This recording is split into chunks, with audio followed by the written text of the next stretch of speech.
our lives, we've been told to go to school, get good grades, get a good job, and you'll be set.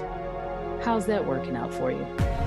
I'm TaVona Denise, physical therapist turned life and business coach, and I'm on a mission to help you create a life you love and a business on your terms. If you want more time, more freedom, more flexibility, I can help you create it. Welcome to Breaking Protocol, the show for women in healthcare who want more.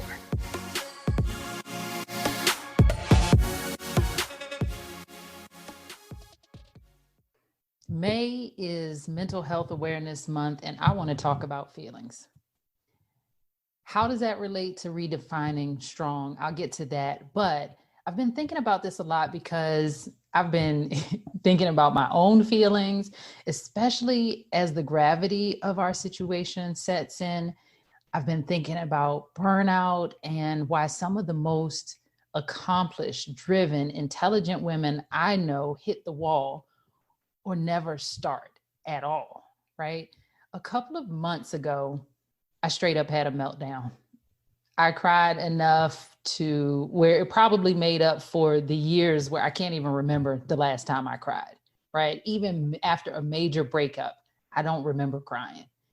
And after that, I was exhausted for like 2 days in a row. And ever since, I felt so much better, thankfully, even lighter perhaps.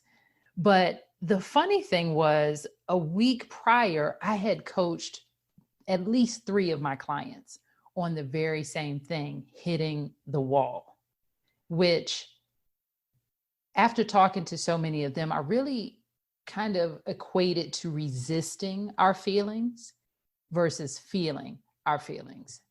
So why is this important, right? Because if you've been following along, you'll remember that our feelings determine our actions or lack thereof. And over time, that creates our results. And so what I noticed for myself and for my clients is that sometimes they were able to notice the thought that generated a feeling, but they couldn't name the feeling. They couldn't label the feeling, which now that I think about it, isn't really their fault, because when were we taught to feel? When were we taught that it was okay to feel? Like, even if we were, it's usually the quote, good feelings. And anything that is the opposite of happy, content, glad, excited, right? We're taught to push it down, to squelch it. Don't cry. Don't be upset. It's okay, be happy, that kind of thing. Like, don't worry, be happy. Remember that song? And so one of my mentors says that life is 50-50, right? We can't possibly know one without having experienced the other. And so when she first said that, I was like, life is 50-50. No, life should be, it should be, right? Life should be happy. Like, I want to be happy all the time. And it took me a while to really understand what she was talking about, because we absolutely don't know or have context or understand what happy, excited, glad, elated is like, what it feels like, what it even means, if we've never felt sad, disappointed, frustrated, depressed. So why are we afraid to feel our feelings, our emotions? Especially since emotions, as I understand them, they're just vibrations within our body caused by our thoughts. So I don't know about you, but at some point in time in my life, I got the sense that feelings had no place, especially in healthcare, right? That you had to be strong, you had to be poised, professional, put together, mask your feelings. And if a cold blue is called, you may be freaking out inside, but you better be cool as a cucumber on the outside. And so I learned how to mask my feelings, to push them down, to not pay attention to them, to label them really as bad, as something that wasn't supposed to happen, that shouldn't happen. And it served me in some way, but I always noticed that it showed up in another way. For me, it was stuffing down, avoiding, distracting from emotions, AKA emotional eating. And now that I think about it, that is a very good term, because I would literally try to eat my feelings, which was not helpful. I mean, I would think that it was in the moment. It just really was a distraction. It didn't actually take away the feeling. It just temporarily distracted me so that I had another issue or another problem to focus on. But I also learned how to push those things away, to avoid, to distract. And I got to a point where, like, what I see in some people will never even pursue a goal because they anticipate pain. So if you've ever noticed, like when we would do any kind of stair training with the patients, we would, it's so funny. I would open up the door to the stairwell and they would look at the stairs and just anticipate pain and go through all kinds of things. And they might not want to do it, but I would just soothe them and comfort them and talk to them. It's okay. I got a special way. You probably been doing this naturally when your knee was hurting or your hip was hurting. It's going to be fine, right?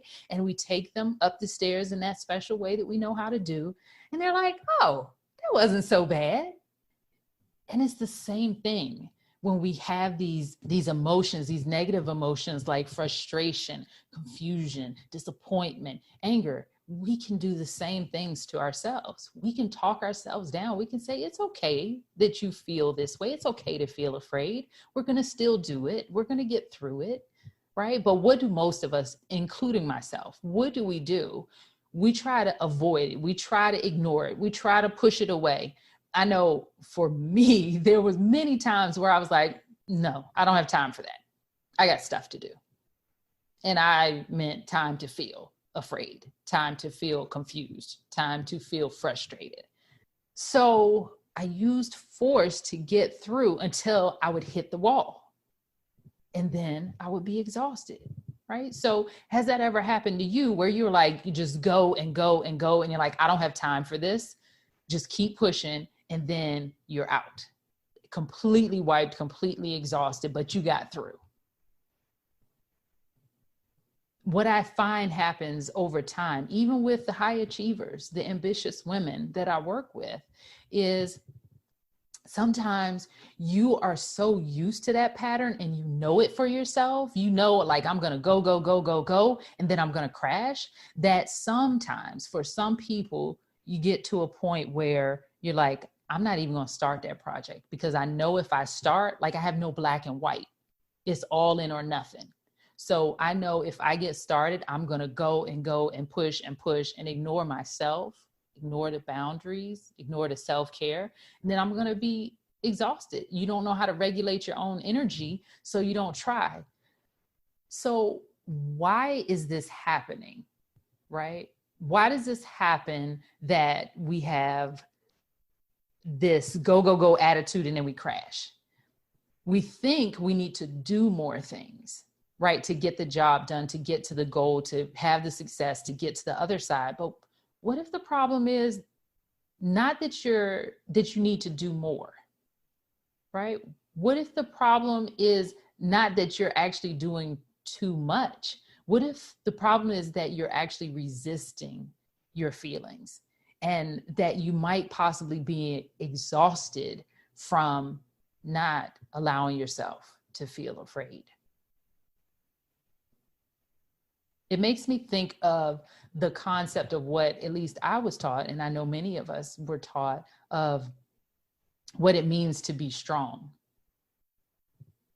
I was raised hearing the phrase strong Black woman. You need to be a strong Black woman. And I'm like, but what does that even mean?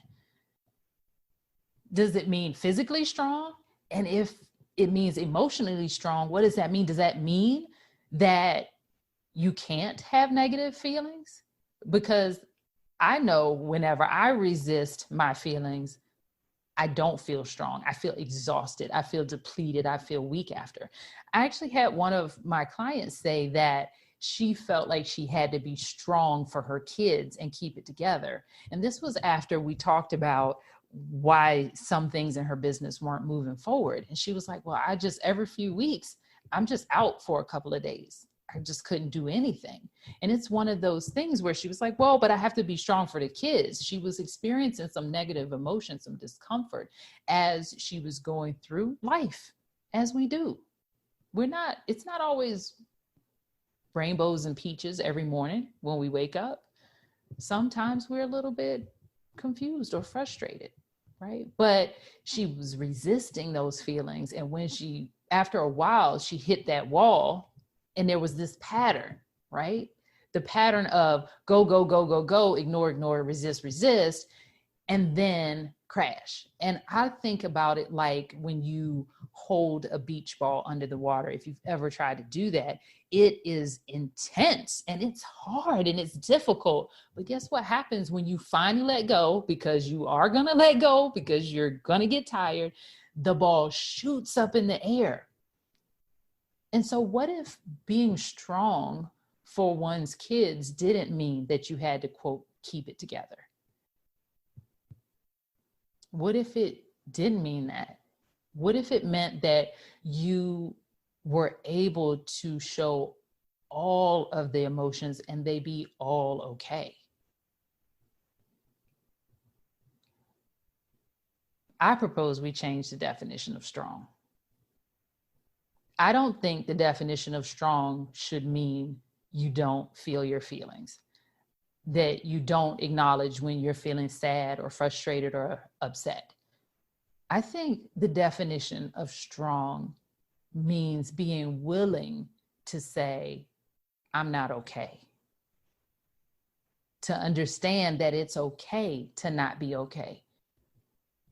To be able and willing, which we all are able to do because that's how we were born into this world, but to be willing and to teach ourselves and to relearn how to sit with our feelings, to sit with the discomfort of whatever the emotion is, right? To sit with all of the emotions. Do we want to sit with an experience happy and excited? If we want to sit with that, if life is 50-50 and part of the human experience is feeling all of the range of emotions, then can we be strong enough to not resist, right? Because that's like the beach ball that we eventually will burn out from. Or can we just sit with it and allow it, maybe understand it? The challenge, I think, comes when we have decided to label certain emotions good and acceptable and other ones bad and unacceptable. And so, of course, it makes sense that if we've been taught that story, that this is unacceptable and this is bad, and of course, we're good girls, right? And we want to be professional, we want to be poised, we don't want to do anything bad, we want to do what's good and what's right. And so if that's what we've been taught, of course, we would want to ignore, avoid, distract, push down, eat the negative emotions because we decided those were bad and unacceptable. But what if they were all just neutral? Like they just all were. I happen to have on my yin yang t-shirt today. So there is both and they both go together. What if they just were? What if we decided to expect positive and negative feelings and to embrace them when they show up? Like, oh, there you are again. Kind of like when I say fear is allowed and is expected, but don't let it drive the bus. Don't let it drive your business, right? We don't always have to get it perfect. We don't always have to get it right. And what if we don't need more sleep or more help? We just need to stop forcing ourselves into actions and pushing against our emotions. And maybe we need to take a minute to look at our own mindset. Think about this. How often do you force yourself to just go and go and go and get it done? And then you're completely wiped after. Maybe you can build your business this way. And I promise you, the first year of my newest niche, I did it that way. I was just determined and I just gunned through it, but I was exhausted afterwards. And I remember thinking, if this is what it's like at this amount, There is no way in the world I am going to build it bigger because I'm already exhausted. And what I learned from really taking the time to sit with and process my feelings, the discomfort, the whatever was coming up, was that I could work less and make more. And by making more, it just means that I helped more people. Right? So even though you could build your business through force, wouldn't it be nice to build it through flow? Would it be nice to build a business the way you want to, as opposed to thinking that you have to force yourself to go, that you can't take a nap if you feel like you need it, right? So which of these do you do? It's something interesting to think about, because I realized for myself that I would avoid and distract and buffer by eating, sleeping, working more, drinking. What do you do? Or do you do what we call sometimes failing ahead of time? Do you avoid reaching out and even attempting your goals because you anticipate the pain? You anticipate that it's going to be awful. And then my question is, why do we do that? Because if I think about running, for example, if you've never run before, you don't expect to go out there and be able to run a marathon out the gate. No. You say, okay, I've got a plan for this. I've got to train for this. Maybe I need to have some pep talks with myself, because when I first get out there, it's going to suck. It's going to be hard, and I'm not going to be able to do much, right? We have these talks with ourselves all the time. It's the same thing with the emotional stuff. We have the ability, you have the ability to talk to yourself, to coach yourself, to give yourself a pep talk. When we go from this space of being strong in the previous definition of it to feeling our feelings, it's going to not feel so good. But it is something that you can do. It's just a new skill. It's just a new skill. You know how to learn new skills, and you also know how to talk yourself through stuff. So here's the baby step. If you're like, okay, I do get what you're saying. I have been avoiding feeling the negative emotions, and I do want to get better at that, because I do know that I'm having these moments where I hit the wall and then I'm no good for a couple of days, and it's really affecting me. So the baby step is to just start noticing when you feel negative emotion and see if you can name it.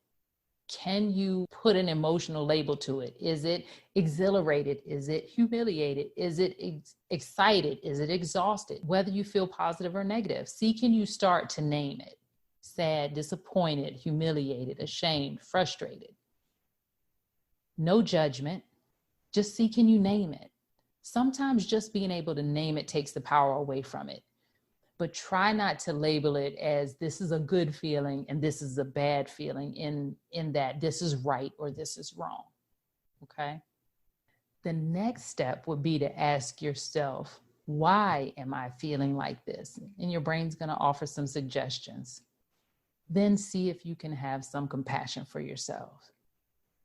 It's gonna be challenging at first, but whatever you do, give yourself some compassion, give yourself some grace, give yourself some time, right? And if we think about this in terms of the marathon example and the physical pain, right? If we can teach ourselves to do that on purpose because we know what's on the other side, the freedom, the strength, and everything that's on the other side, maybe we can do this for ourselves.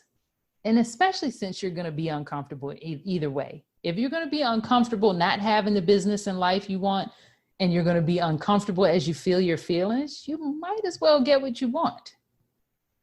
So if you've been avoiding certain things in your business because you don't want to feel the discomfort, but it's become too uncomfortable to just sit on your dreams, let's talk. Go to TaVonaDenise.com/momentum and let's create a plan. Until next time, friend.